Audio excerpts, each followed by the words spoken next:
Oui, j'étais à cette partie, mais je ne vais pas trop faire de longues vidéos. C'est pour ça que je coupe. Donc, comprenez que dans la semaine, vous aurez beaucoup de vidéos que je vais envoyer, que je vais nommer partie 1, partie 2, partie 3, partie 4, etc. Vous comprenez? Donc, alors je disais, toujours sur ma sœur Roseline Layo. Dans son clip, dans sa chanson Zoé, ou dit, comment on dit ça, le chant là, manger le pain, manger, voilà. Ce rythme-là, cette danse ne doit pas être. Non, non, non. Des filles qui dansent, on voit tout. Ça donne l'envie de coucher avec elles. Tu es chrétienne. Pourquoi prendre qu'on appelle ces pas de danse? Pourquoi? À quoi ça sert? La Bible dit tout m'est permis, mais tout m'est pas utile. Tout est utile. Oui, mais je ne me laisserai pas asservir. Ce thème-là, vous ne savez pas ce que ça veut dire. Bref, on va toujours venir un jour. Mais je suis en train de donner un peu l'identité de ces personnes-là et le contraste, les dangers qui en découlent. C'est-à-dire de la collaboration du duo Roseline Layo et Angélique Kidjo. C'est ça le thème. C'est pour ça qu'il fait ces vidéos-là, pas à pas. Vous voyez ce contraste? Ça, c'est un autre point de contraste.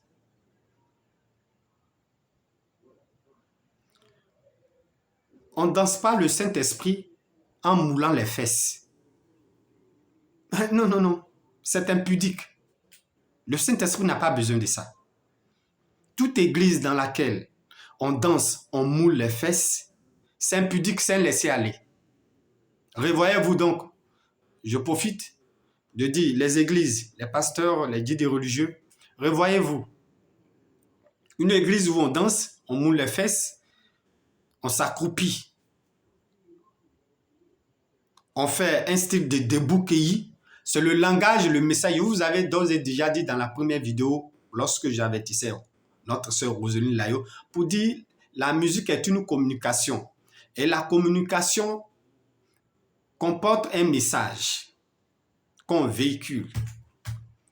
Soit par les danses, par les pas de danse, soit par les paroles, c'est-à-dire la chanson, et par les jeux d'instruments. Bon. Bref. Dans la danse chrétienne, on ne moule pas les fesses. On n'attire pas la sensualité de l'autre. À quoi ça sert? À quoi ça sert? Et puis je vais vous dire, même si vous voulez admettre la sensualité, si ça devait même se faire, mais comprenez même que la sensualité avec qu'on appelle avec le Saint-Esprit, avec la sanctification de Dieu, la rencontre avec Dieu, c'est deux choses opposées. Vous ne savez pas? Même les spirites le savent. C'est-à-dire le principe même, pas le principe même.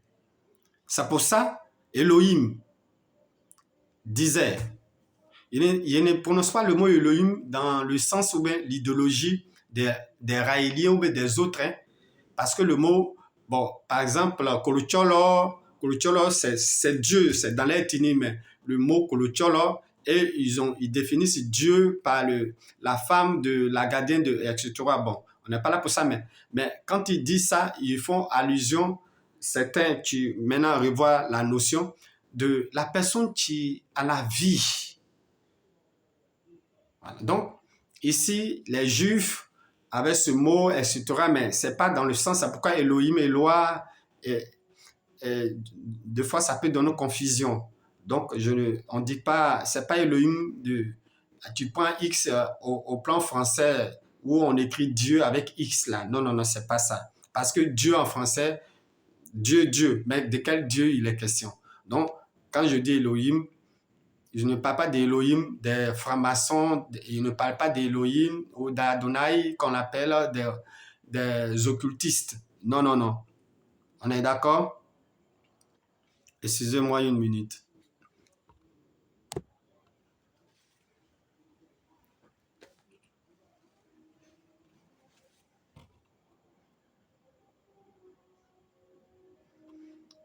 Alors, donc,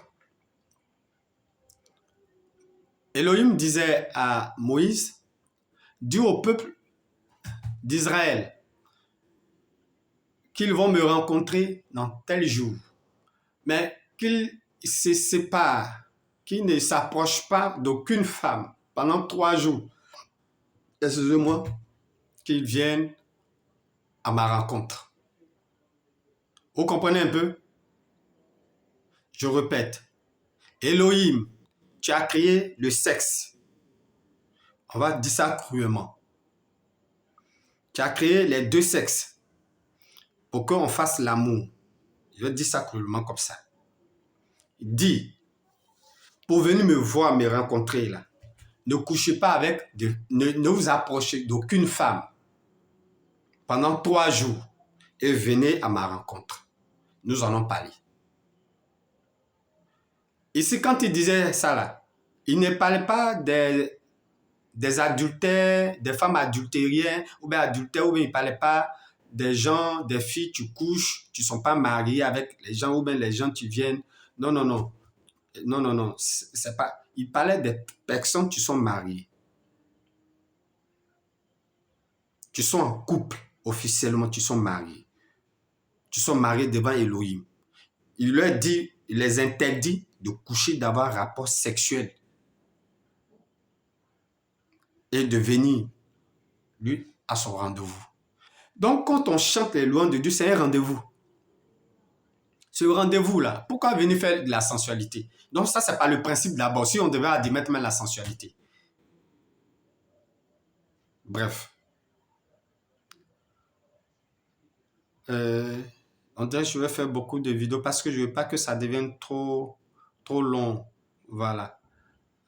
Je suis à 7 minutes déjà sur cette partie.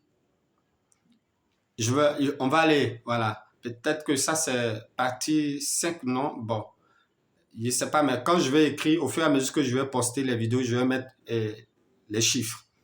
Voilà, on va passer, puisque ici c'est 7 minutes, je vais couper. On va passer à l'autre partie pour continuer. Voilà, tout à